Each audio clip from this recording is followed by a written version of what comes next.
But welcome to One Mic, One Soul here live at the Kula Cafe in November. Yeah, give some love, man. Clap it up, clap it up, clap it up. It is always good to be here, especially with familiar faces in the building. And this is a night where we connect on a soul level. And before we get started, we always got to give our thanks and gratitude first and foremost to the Kula Cafe, Brother James and Ms. Raquel for allowing the doors to be open.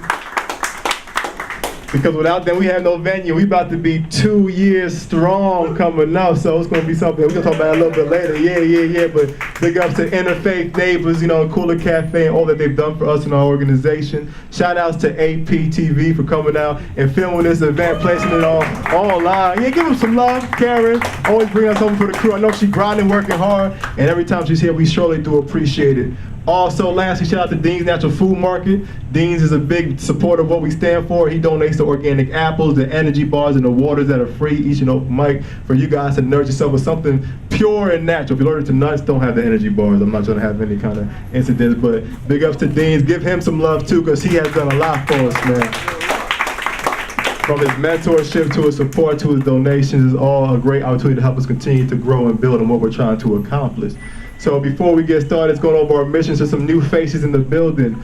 Our name is K.Y.D.S, with a K, and it stands for Conscious Youth Development and Service. That is Conscious with a K. And our mission is to prepare and create future leaders through holistic interventions. And by that we mean bringing balance to the body, the mind, and the soul, and really educating our youth and community about proper diet and nutrition. Having active and realizing how these things affect not just our day-to-day activities, but our overall consciousness and our well-being. And realizing once we have a proper balance in diet, when the body is pure and whole, it makes it easier for us to function in the mind.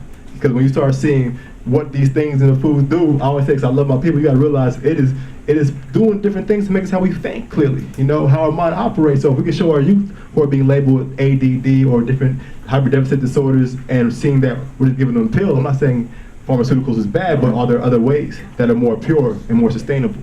And by giving that aspect going into the mind, really helping our youth gain the proper character and development, help them understand what they're feeding their mind. The same way we eat food, we gotta realize what kind of music are we playing? What kind of TV are we watching? What kind of messages are we receiving? And how's that gonna affect how we act in our day-to-day lives? And really purifying that aspect and showing them something that's gonna really help elevate them and make them grow into a better person. And lastly is the soul. Really healing the soul. We just had a beautiful mindful meditation sitting in the greenhouse and really connecting yourself back within. And really understanding the various feelings and emotions taking place internally and learning how to navigate those spaces so you can live life whole and not have all those internal battles that are bringing us into a state of depression, anxiety. And that is our goal, that is our mission, because we truly believe the journey starts within. And if you want to change the world, it's very simple. We don't got to do anything super and grand. We just got to change ourselves. And once we have our light shining and that connects to everybody else, you're going to see the difference happening already. Peace and love, everybody. Peace and love. Thank you all for being here. This is a beautiful experience each and every time. Happy to see all these wonderful faces, beautiful souls in the room. This first poem is called, I never really know what I'm going to perform. This first poem is called Be Careful Who You Ask. And I made some amendments to this. Wait, let me see. I made some amendments to this poem when I first wrote it. I performed it before, but I thought it was too rated R for my vision. But I brought it back a little bit. It's not really rated R, but you'll hear it. Be careful who you ask. She was born in demise. She spent her life in the shadow of lies, never had a father around to console her lonely cries. Mother was the backbone, so she worked double shifts. Double shifts became triple shifts. Meanwhile, daughter was running streets getting lit. By 14, she was drinking and smoking, mouth too slick. She was running game of grown men. She grew up too quick. No guidance at home. She was forced to roam the streets to learn love, all on her own. Seeking any emotional attention, sex became only source of affection. Absorbing all the pleasure and pain and temporary connection, constantly left alone, looking in the mirror, tears drowned in her own reflection. That's when she found her way to me and asked the question, do you think I'm beautiful? I paused to ensure I answer that question right, because the next set of words can change the course of her life. Decisions. Do I stay true to my belief or feed her addiction? Do I tell her the fatal truth or refill her prescription? No answer would be correct in either perception, so I answered the question with a suggestion. My dear beloved, close your eyes and look into the mirror and ask, do I think I'm beautiful? And this is not a yes or no question, so please continue to question. Do I treat myself beautiful? Do I carry myself beautiful? Do I see myself beautiful? Do I accept my beautiful? Do I love my beautiful? Do I call myself beautiful? Again, these are not yes or no questions, so please continue to question till you realize there's no question. My dear beloved, close your eyes and look into the mirror and say, I am beautiful. And no matter how many people answer that question for me, it doesn't change how I feel for me. My worth is within me. My love is within me. My beauty is within me. And no one can take that from me. Thank you.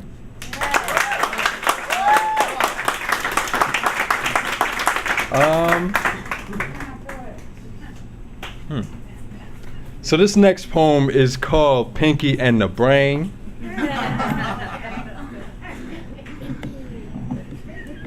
And I promise you, I said this last month, but I promise you I have a Pinky and the Brain sequel coming. And it's really funny. It's really funny. But this is called Pinky and the Brain. Hey, Brain, what do you want to do tonight? The same thing we do every night, Pinky. Try to take over the world. The fool in me once wanted to change the world. But I found out I'm going to only change the eyes of the eye that perceive the world not separate of me, but within me. U-N-I-T, why do I say we when all there is me? If there's only the I, then there is no we. How could I ever look down on you without looking down on me? If we're all one, how could there be a two? There's no me without you. How could I perceive anything separate of you? When I see you, I see me. But when you see me, do you see you? Or do you see me? Through the eye of the eye, I can only see one eye. They say to watch out for the devil in disguise. What if I told you that the devil's in the eyes, the devil of the eye, that's a true devil in disguise. That devil in demise turns to heaven in the eyes. Then the God in you will rise. The God in you, the I in you, the essential, all is mental. The world is mental for good or for bad. Your mind's just mental. To respond or react is your own potential. So let me rewind to that child's mind when Pinky asked Brain what he wants to do tonight. Brain will respond, I am taking over the world. And I will start within, because I am the change I wish to see in the world. Thank you. And I'm going to do one more, if I may. Okay. Since I am the goal, yeah, right? And this next poem, I just finished, and I think I have it down. I'm pretty sure I have it down. I just talked to Brother Sal about this. I wasn't going to perform it, but I'm going to do it. And it's about my personal journey, so I'm excited to perform this. It's called YOLO. And for some of the people who are older than 30 in the room, that stands for you only live once. I'm joking. I had to Google it too. I had to Google it. I got hit with it in the text. So I Googled it from the text. I'm good. Yeah. Just so you know, she looked at me. Said it before.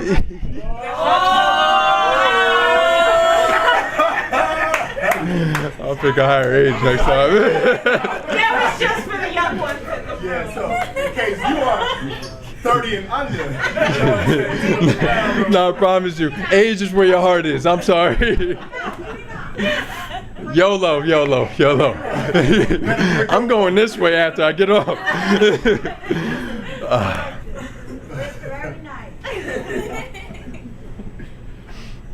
His body boiling with adrenaline, his heart pumping into numbness, nerves running marathons through the spine with excitement and fear. He's finally here. His purpose, once fogged with cycles of distress, is finally clear. Feet stood at the edge of cliff between destiny and complacency. He looks over the cliff into the wilderness of uncertainty. Behind him, the safety of his own shadow, the internal battle, knowing nothing will be the same from this point forward, not knowing anything from this point forward.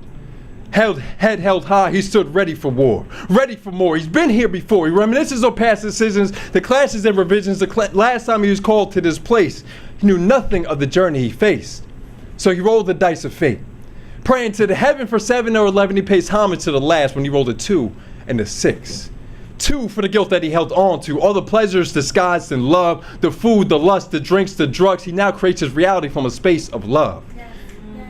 Overcoming immoral temptations with the glory of trust, transformed like a butterfly, caressed in Eden stardust. And 6 For it's like a sense of the six. He never knew sense of the six, trying to make sense of the six. He meditates on the six. Now he can see his path through the six. Until now he's concerned with the not knowing of the known, but he came to realize letting go of the knowing is the knowing. And the energy of the universe flowing through him to guide him on the journey that he's going. Before he takes this leap of faith, there's one question that remains. Would you rather die on purpose or die off purpose? He jumps, and he doesn't fall. He rises in ecstasy of love above all. Thank you. All right, I have a couple poems, and the first one is Untitled. God looked around his garden, and he found an empty place. He then looked down upon his earth and saw your tired face. He put his arms around you and lifted you to rest. God's garden must be beautiful. He always takes the best. He knew what you were suffering. He knew you were in pain. He knew that you would never get well on earth again. He saw that the road was getting rough and the hills were hard to climb. So he closed your weary eyelids and whispered, "Please be thine." It broke our hearts to lose you, but you didn't go alone. For part of us went with you. That day God took you home.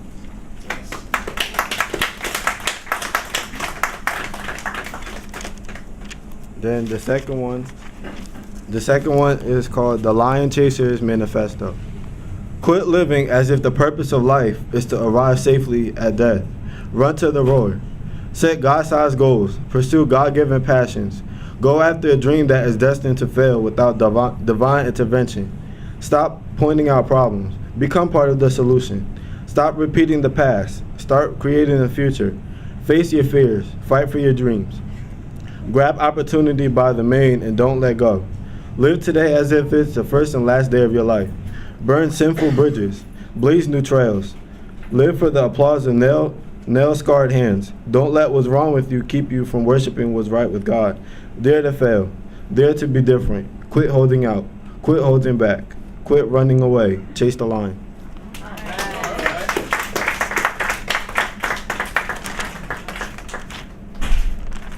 The last one is called My Personal Prayer. God grant me the strength to handle life's challenges in order to overcome these lifelong obstacles. God grant me the courage to stand for what I believe in order to express the true opinions without fear. God grant me the answers to my questions in order to find some understanding. God grant me the remain sense in this inside universe. God grant me the patience I thought I once had in order to withstand everything thrown to me.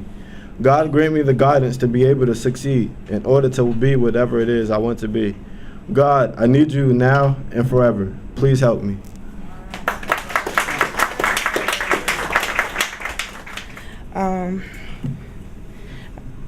Good evening. Hi. I was over there talking to Jennifer and Michael about my experience at undergrad. It made me start thinking about a song I used to listen to in my dorm room like every day, all day when it first came out. So I'm just going to sing a piece of that, but I had to look it up because I didn't want to mess up the lyrics. And so I'll do that and then talk about the event. Okay? All right. So I haven't sung this in years, so don't judge me.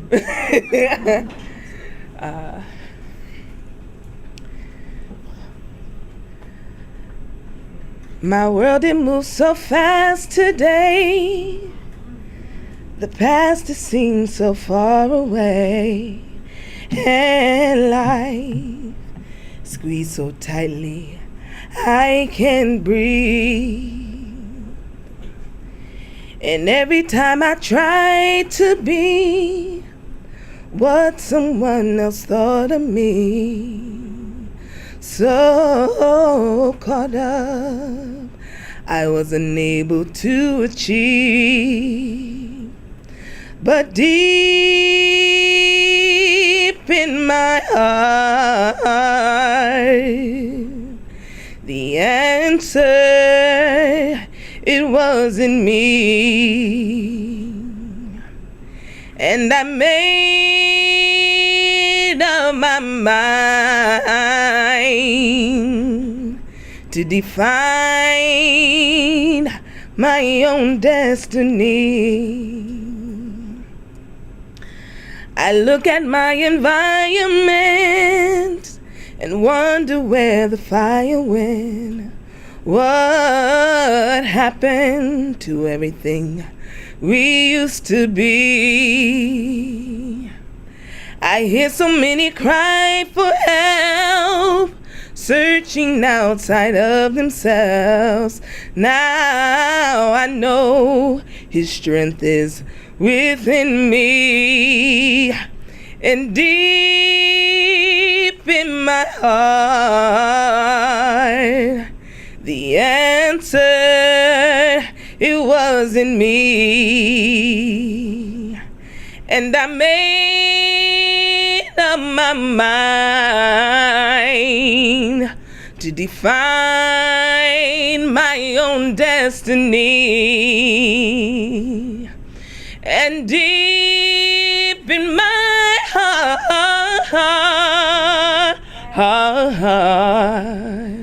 my heart,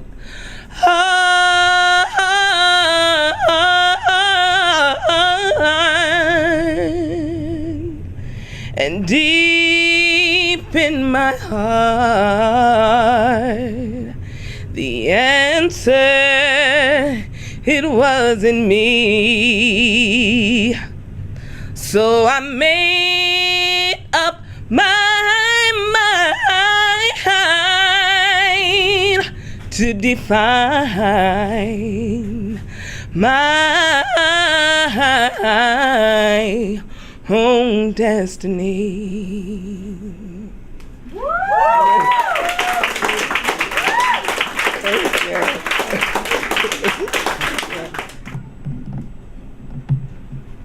How y'all doing tonight? Y'all alright? It's a lot of beautiful people in the room. Y'all awesome, beautiful people. I just want to say thank y'all. For anybody that don't know me, Rodney already announced it though. I'm Asbury Park High alumni, 2K15. My name is Sal Swain. I go to Montclair State University, sophomore year. I'm an RA. I hold various leadership roles on my college campus. Very active. I'm a secretary to an organization, and I'm also about to be a president of an organization. So I'm trying to dip my hands into every aspect of life, because if there's no other time, it's now to be great. So I'm just trying to spread my energy in so many directions. I'm trying to write a book. I'm trying to put a project of poetry together. So I'm just trying to do it all. Follow me, Instagram. Verbal Sal_Swain. Verbal Synergy. I got my shirts out now, so check me out. What I'm about to share with y'all tonight is very special to my heart. Like, I wrote it today, so it's a no edit. So, you know, it's really about my mom and really the tough times that we going through right now. And these were the words that best describe how I feel about her and what she's going through. So it's called 1119 Love. Dear son, I thank you for this platform, a body, a living organism that allows me to manifest in this prohibition of love. You, my sister, and I, outside, soaking in the light. Life is frozen, time is still. Love, time is still, and we listen to the music that breezes past our bodies like we never knew our bodies until now. I see how you envision your younger self. When those days were a little less shorter, mother, I would die for you. Kamikaze bombs in the sky for you. I see how you swing your young Taino hips, even though you've spent years of dusting love underneath the rug. Your body still remembers what love feels like, but your heart doesn't seem to recognize it. Sorry. Mother, I will be the one who'll grab your hand and walk you into the gates of heaven. You are my queen, the sole provider of my life force. Her desires have been crucified against the walls of hell to be forever forgotten. Her dreams aren't as clear as they used to be. She used to be a used to be who believed in everyone who promised her. You used to tell me stories of the motherland, how Grandpapa traveled up the mountains of Puerto Rico for 50 cents a day at the age of 12. He was forced to be a man, and it's crazy because at the age of 15, you were a mother, strong, never bewildered at the challenges that arise on the rise to happiness. You've been working your entire life. Our stages come and go usually, but this one seems to be lasting a little longer than usually. It's draining. The painful wholehearted ripped your heart off your sleeve and stepped on it, puncturing the air particles, the plasma blood that floats in her veins. How dare they disrespect you like this? How dare someone who was lost shun the same person who fed your belly more times than your mother has ever? How dare you? Double-cross the woman who gave you life, the lungs to breathe, the voice to speak in from the sole provider of life. How dare they do this to you? I'm walking around the backyard trying to find the missing pieces of our puzzled lives. Do you know what privilege actually is? We ate 3 meals a day.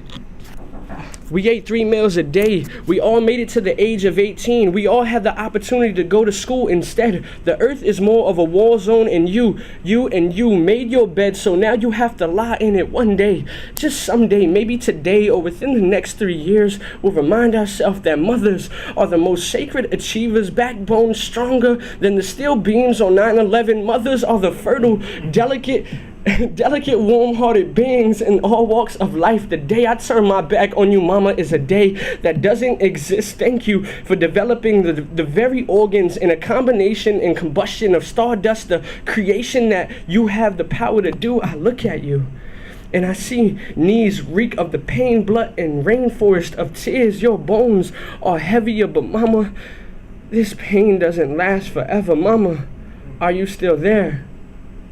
Your body is cold, but your spirit is not. Take me into the night with you. Take me into the fights and battles within the temptations of love. Tell me all about your secrets of the motherland, and that mothers are the motherland that still exists today. I love you, Mom. I wrote this all for you. Me, together. We cremate our bodies and our ashes, spread them through the wind like they never existed.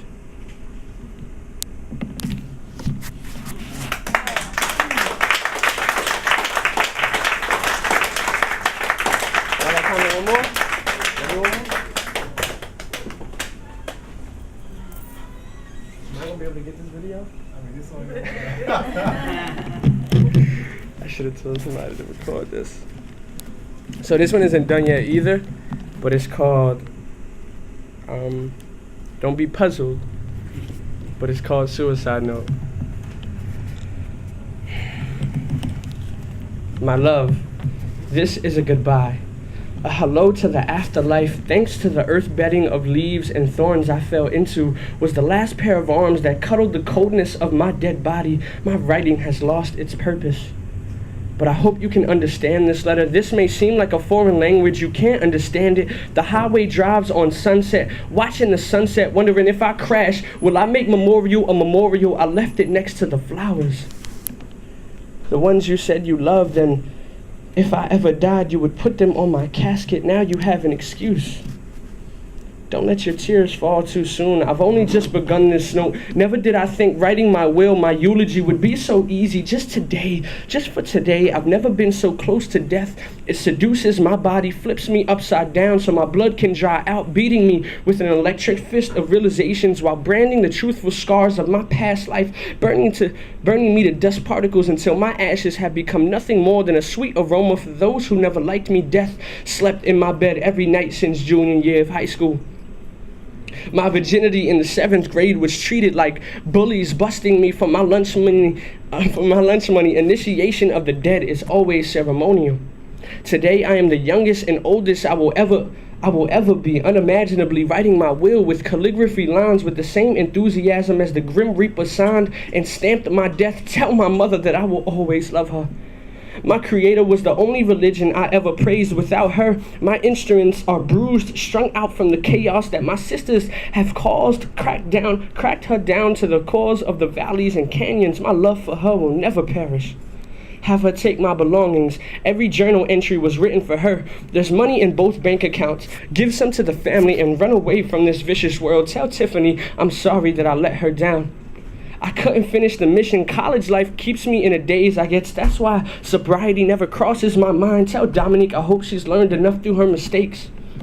There's a guitar, a notepad, and a drawing book in my possession. Please pick up where I left off. She's going to want to know where I got the gun from.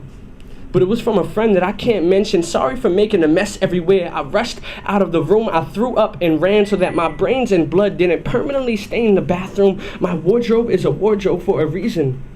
My armor of expression, a selection of disguises used to deceive the pain underneath my flesh. These clothes were just another way of saying that I'm fine on the outside but dead in the inside every day. Give my jewelry to our children. Make them understand that suicide crosses 40% of young kids' minds. If they're not resolved, the seeds will sprout into a forest of depression in the Amazon, deforested by the pain. My wardrobe holds all of my war wounds. Are you still there? I know this is long, but I hope you understand. Tell my father, if he's still alive, to not feel guilty. I forgive him for all the lost time and the lost appearances at every award ceremony. At least it gives you an excuse to find the truth written in my mother's eyes. Tell my father that I just wasn't strong enough to continue. This may seem sporadic to the family, and they may be in shock, but they were right with all of their assumptions. Only to imagine someone you love pulling the trigger. Tell depression I won. Tell sanity I've lost it and I'm fed up with all of its. Tell humanity to join the club, I've lost it. Read this at my funeral. Matter of fact, burn every organ and fiber. Release me back into the earth to nourish the air particles. Turn me into a tree. A blanket soon to provide shade and comfort to your shadow on those sunny days without me. Tell my closest friends that I love them.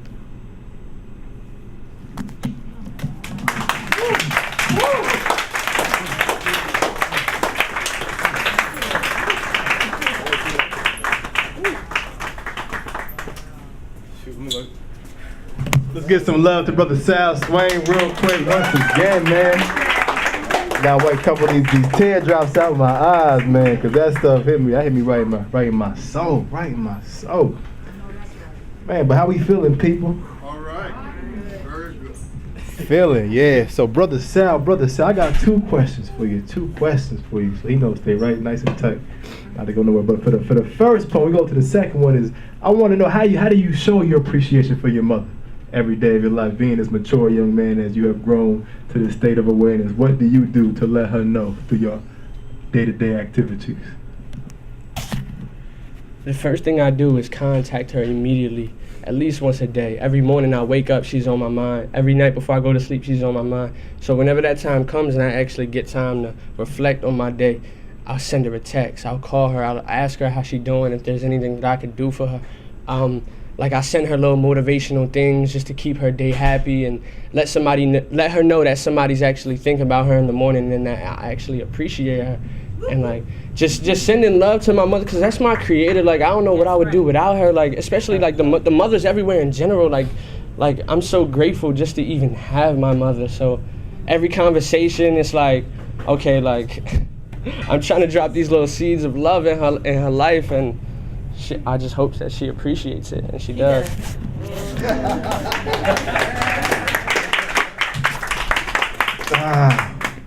We all appreciate it. That's all about Tupac. Mama, where would I be without you? My next question, because that next poem, man, that opened up the heart. You know what I'm saying? That opened up the soul, because I became the essence of what that poem represented.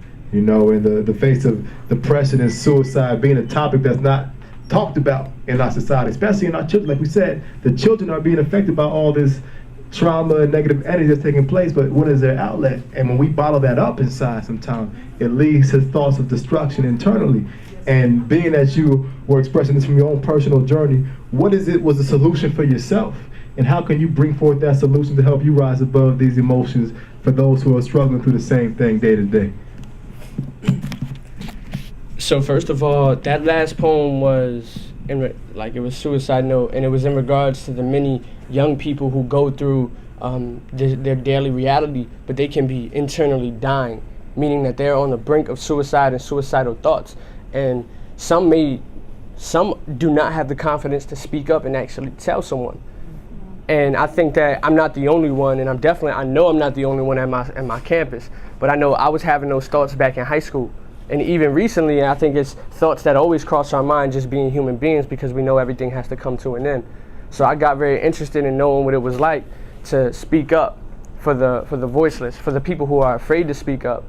You know what I mean? Whether that be about suicide, depression, human trafficking, you know what I mean? Like getting into the drugs, addictions, things, etc. The list goes on. Yeah. I feel like I'm that voice to speak through. But some of the solutions for me was just kind of doing exactly what the mission and vision statement of the kids is, kind of just going inside, going in, because the way in is the way out. You know what I mean? And I'm gonna say that again. The way in is the way out. So just dive into who you are. You know, dive into your heart. What does your heart actually say to you that we actually ignore 85% of the time? You know, our ego tends to take control of our daily life, you know, and moving from the heart, knowing what your body is like, knowing what your body needs, things like that. That's so important. And our kids are not even allowed to get to that stage because they're going through such things like trying to deal with depression, trying to get through like suicidal thoughts. Another one of my outlets was just writing, expressing myself, drawing. I'm very artistic. I'm trying to explore my right side of my brain. We grew up left brain as a society. We're left brain, majority of us. And I spent 18 years developing my left brain. Now it's time to work on my right brain and kind of balance them out. You know what I mean? Like, I'm trying to learn some instruments. I'm just trying to dive into music, because music is life. Sound is energy. Sound is life. So all in all, it all ties in together. So that's primarily it. But there's a wide variety of solutions. Like, people can speak to a mentor. Like, when I went to Rodney the first time, like I was having these suicidal thoughts, or like on the brink of depression. This man changed my life, you know, right after that conversation. So I'm in debt forever to this man. And the work that him and Mike does. So all I'm trying to say is, like, I'm a resource. You know what I mean? I'm a resource to anyone. It doesn't matter what age you are. If you're going through something, I'm here for you. I'm an ear to listen, and even if I didn't go through what you went through, I can still try to understand and try to work on the healing, because I've healed myself. I love myself in full now that I can give. So that's pretty much it.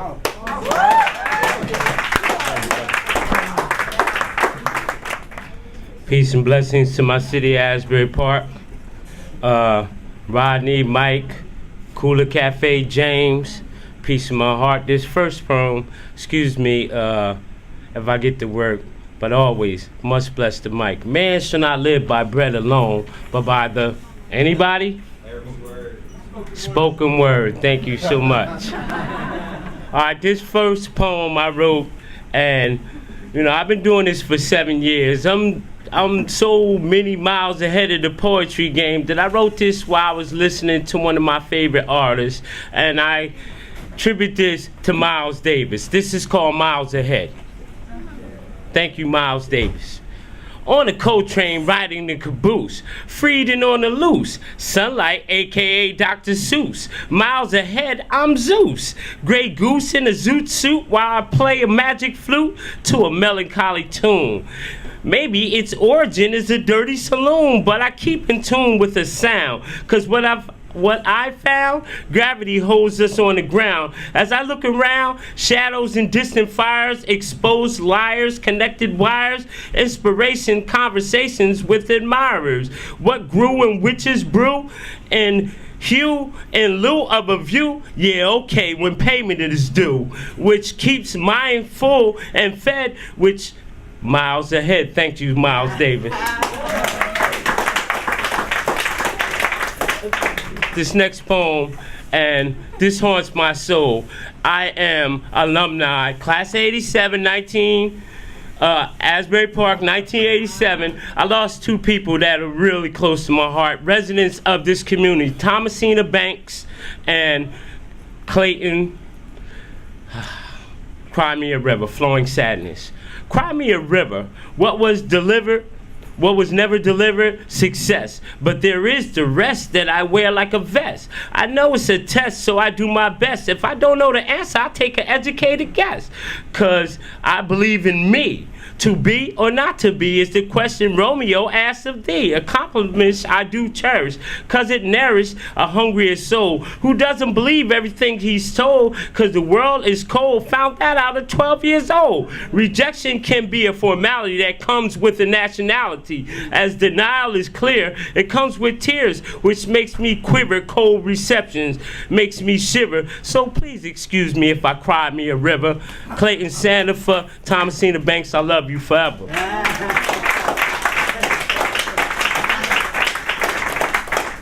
This next poem I like to do for you, I wrote this 7 years ago when I was under the I've evolved as a poet. Back then I was refined mind, and I wrote this at the brick wall, and y'all see how much my poetry has, you know, progressed. This is called Sun Shines in Hell, and I bring this up because all the shootings lately, I'm not gonna pretend to y'all like this is a safe community like some people will. I'll tell you the truth. Now this is a Sun Shines in Hell. Shining bright in the dark, the foundation, Asbury Park.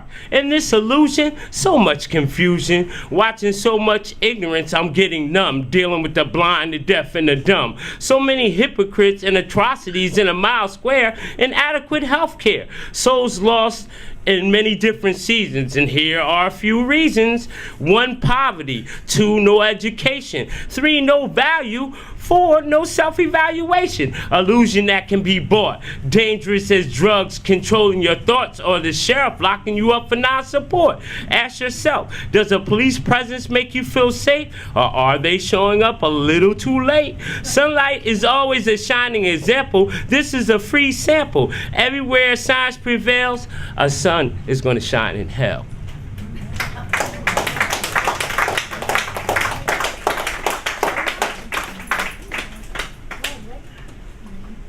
Now, this last poem I like to do for you, I'm going to try to pull this off. This poem is called Public Pretenders, Hidden Agendas. So, excuse me.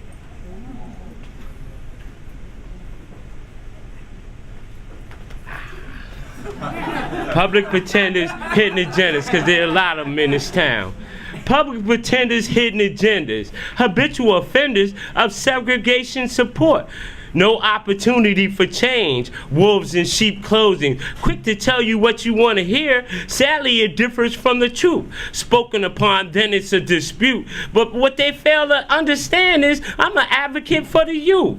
I'm living proof that a sun shines in hell, telling the tale of 2 cities, heaven and hell. What a pity, using 3 eyes to see. Sorry, no fooling me. This is supposed to be the land of the free. Since it was documented, oh say can you see? Public pretenders, hidden agendas. Thank you for the silly moment. Sunlight the poet for now. Love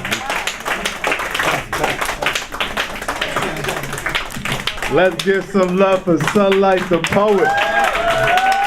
Yeah. My brother brought the props out to the microphone. I like the creativity and bringing both balance of the poetry. My question for you is, public defender, even deep is the first poet you speak about of the loss of very close people in your life.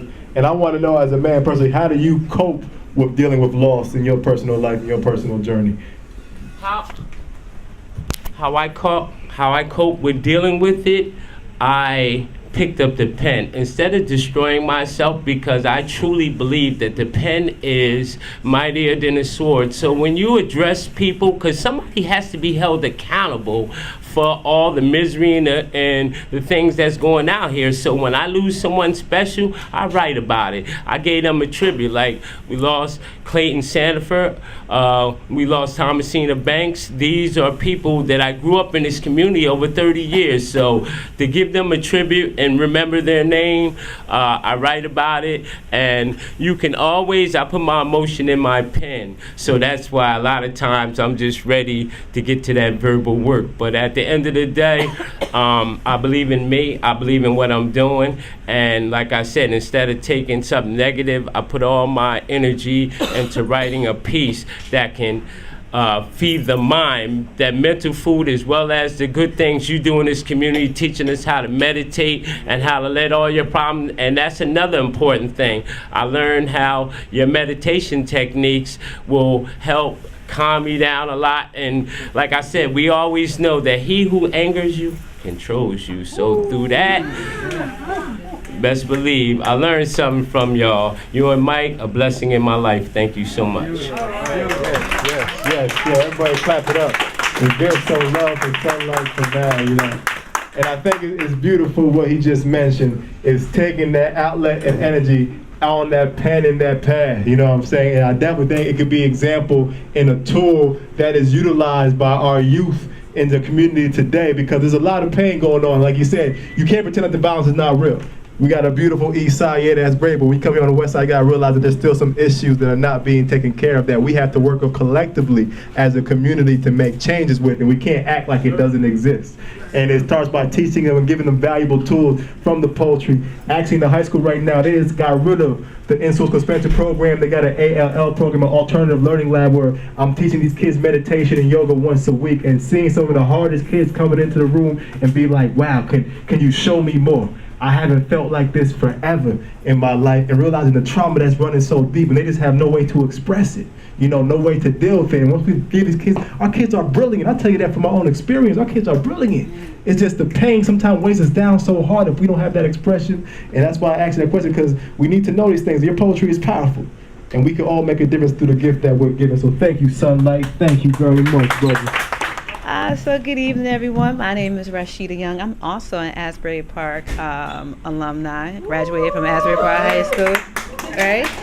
And now I'm, you know, I used to struggle saying this. It was almost like embracing my greatness, right? And I think as women, we are taught that we shouldn't embrace our greatness. But I'm now a professor at Fairleigh Dickinson University, and I had such a difficult time. People say, what do you do? I say, I teach.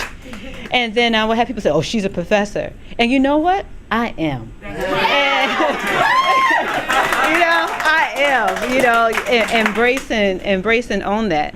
But before I get into poetry, we don't have a 6-minute clock here. I don't see that this time. We were doing meditation, and I remember I love working out. That's my thing. And so my dad was the one who actually got me into working out. We used to go out into his garage and work out. And one time, he was teaching me how to breathe, right? And so when we were breathing outside, it made me remember about me and my dad. But now I also do the meditations with my son. And one time when I was doing my meditations, I said, I release all sadness. And my eyes filled up with tears. And when I opened my eyes, the tears fell. And in my spirit, I began feeling light. And so the teacher in me, if you have your phones, and I know everyone has phones because it's like your credit cards, you don't leave home without it, right? Please take down these 2 names, and I'll wait until you go to your phone or a piece of paper and write down these 2 names. Look, I'm awake. First name, his name is Dr. Kenneth Hardy. Dr. Kenneth Hardy. He is a psychologist who deals with trauma, particularly in Black youth. Dr. Kenneth Hardy. Study him, breathe him. He is phenomenal. Dr. Kenneth Hardy. Second name is Neville Goddard. Neville Goddard, like the school. And Neville Goddard, his whole premise is that your words create your reality, and you must go into yourself. And once you change the words and your inner self-talk, you begin to change your reality. And if you could please study this man, I promise it will help to begin to change your life. So that's my spiel. Here's my poem, one of them.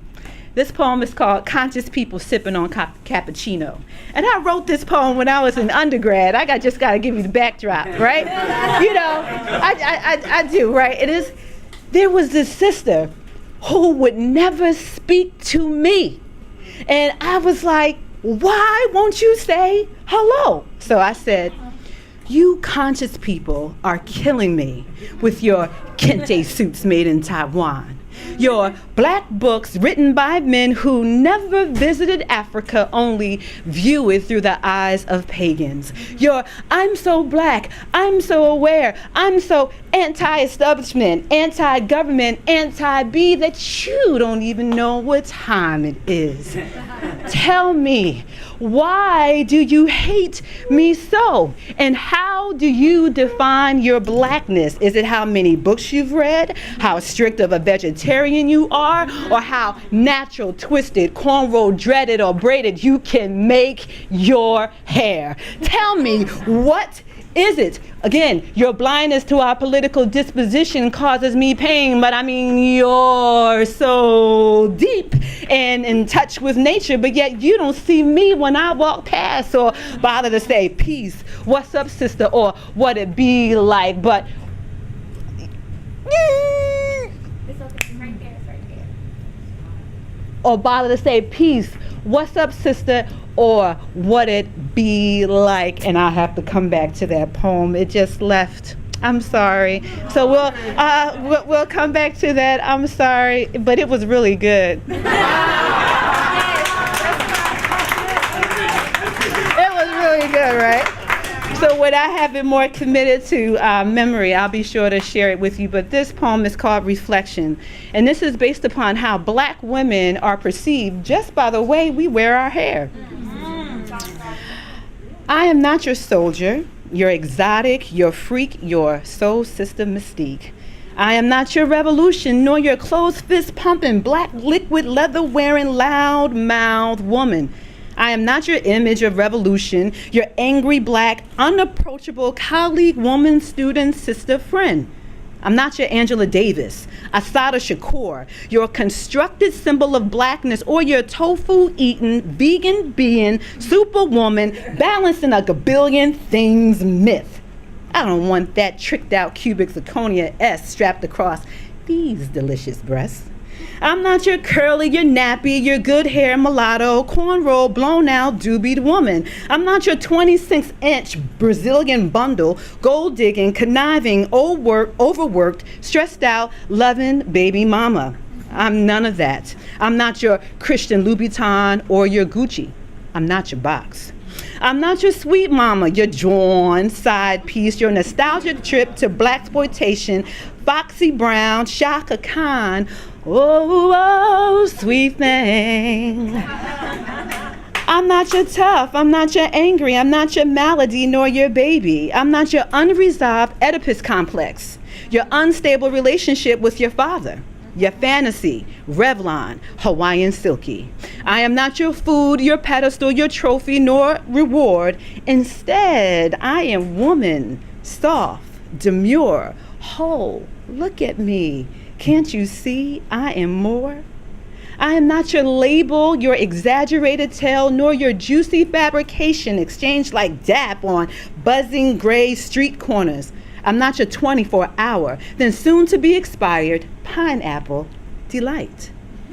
I am you, curious, creating, brilliant, insecure, yearning, soft, malleable, wanting, needing, beautiful, you. Can you see me?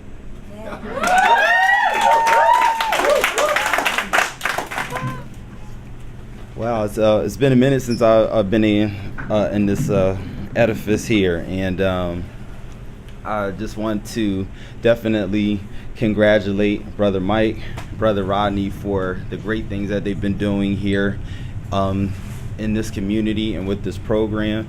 I actually got to work with Brother Rodney for a while because I work for an international nonprofit organization called Junior Achievement, where we work with schools and after-school programs, getting volunteers from the community and local businesses to teach youth about how to manage their money, how to start a business, and how to find valuable careers. And Ms. Phyllis Ledbetter, she's a staple from those that are from the Asbury Park community at Asbury Park High School. That's one of my parents' really greatest friends. And she actually was working with Brother Rodney at the school-based youth services. So that's how we got to connect through the Junior Achievement Program. And it's just awesome to see your continued growth, your continued development, and just being a staple here for this community, just shining some great light and positivity here, man. So I'm really inspired by you guys, and just continue to keep up the great work. This piece here, it's going to be called Need Church in the Wild. And I'm not sure if the young lady that was sitting here earlier, she's in the bathroom. Well, I'll speak loudly so she can hear this. This is really important. A lot of people are kind of afraid about what's going to take place over these next 4 years since this election. Yes, there is a lot of hate that has been spewed in the media. You're hearing it and seeing it every day.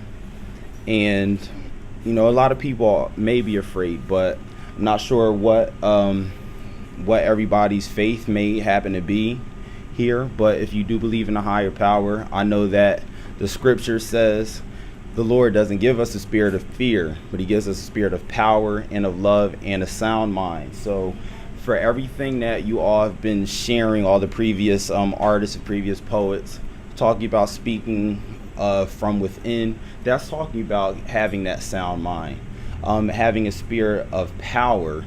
There's really no much more power that we can have other than the unity that's being represented in this room right now. And if we can continue to pass that on and pay it forward, that's where we get that power to combat those things. And all of that comes from that foundation of love. And love is going to be able to conquer all of the fear that any of us may have, because we're going to, one, look out for each other. We're going to educate ourselves. We're going to empower ourselves. I'm so glad that you shared that message about the nutrition. We're going to make sure that we stay healthy. That way we can carry on and fight that fight and come together. We can't afford not to at this point. If it wasn't real to you before with Barack Obama and you felt like we were in bliss, well, we just got a real big snap back to reality. So we have to come together, and that's how we're going to be able to do so. For those of you that are into hip hop, it's kind of the realm that I represent. There was a song called No Church in the Wild by Jay-Z, K.Y.D.S, and Frank Ocean.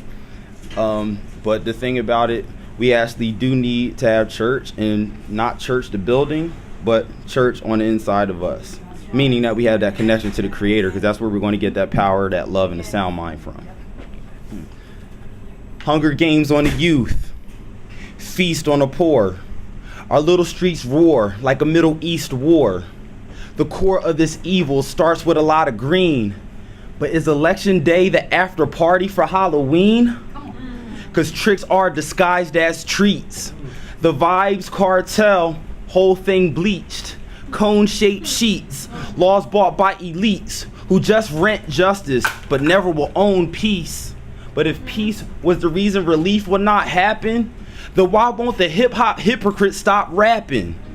We're knee-deep in freedom of speech, read 'em and weep. Werewolves out wearing the wool of the sheep. The highest start riots. God still loves pious, but prayers don't reach if there's no belief. The peeps in power will shrink to the power of the almighty dollar, and all we get is a wink? Think like fiends in a mob, defying a king who prays to a God who still rules over non-believers who don't believe they've been restrained. Will they make it out alive? It's not all right, because we need church in the wild. Coke binge, scream YOLO, and get it in before your bedtime. We call that meeting a deadline. Video vixen, scene so seductive. It sucks when self-pleasure gets self-destructive. See, we wanted free LOVE, and now we're like, hello VD. Formed your own trinity. Sex, money, and drugs was divinity. Mind deaf them all and applaud your femininity. Man, dark shades when it ain't bright. Guilty conscience got them hiding in plain sight. War and terror, but anybody could pop shots with dudes on the block got bigger guns than the cops got. Was it progress doing whatever you wanted and you kept it 100 till you were the 100? Tattoos say deception's the worst felony. In most circles, love gets cursed by infidelity. But if God's in you and God's in me, then who are we to abide by a God MC who's linked to a legion that will lead us to the clink or lead us to the brink of becoming extinct? Think.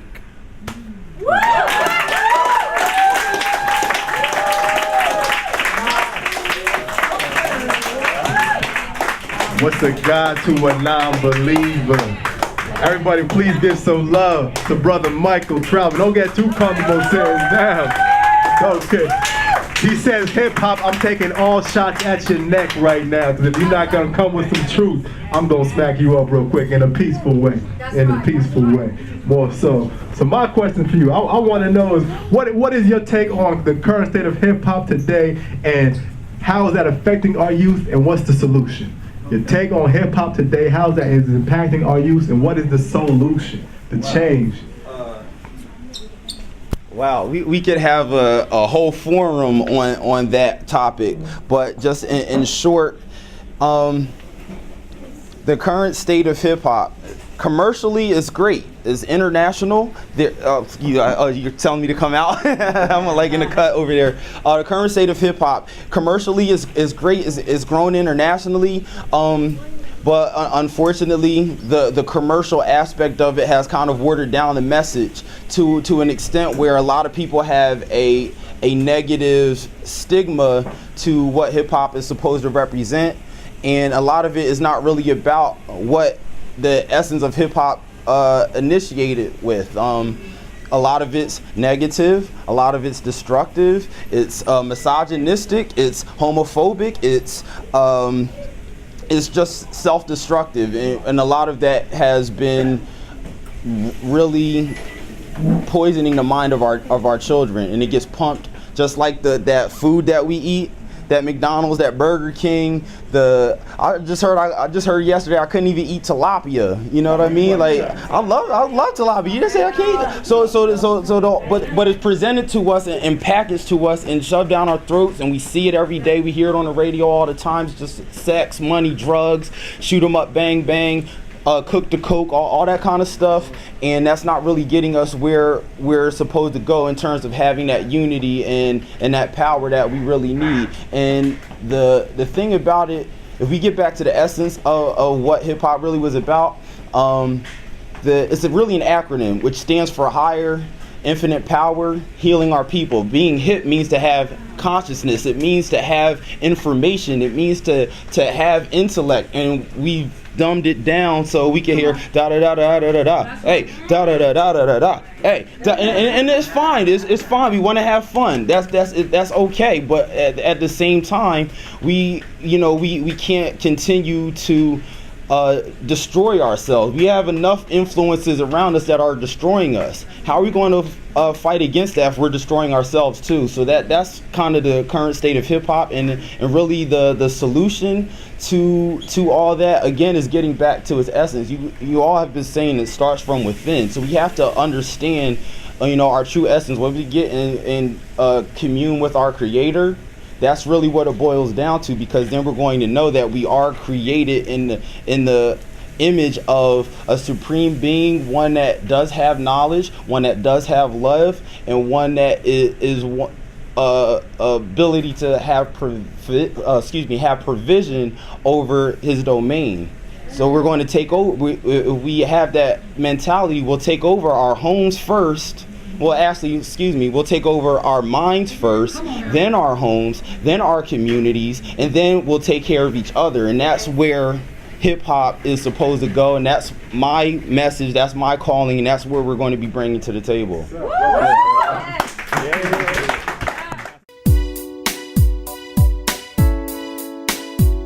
One, two, three. Yeah!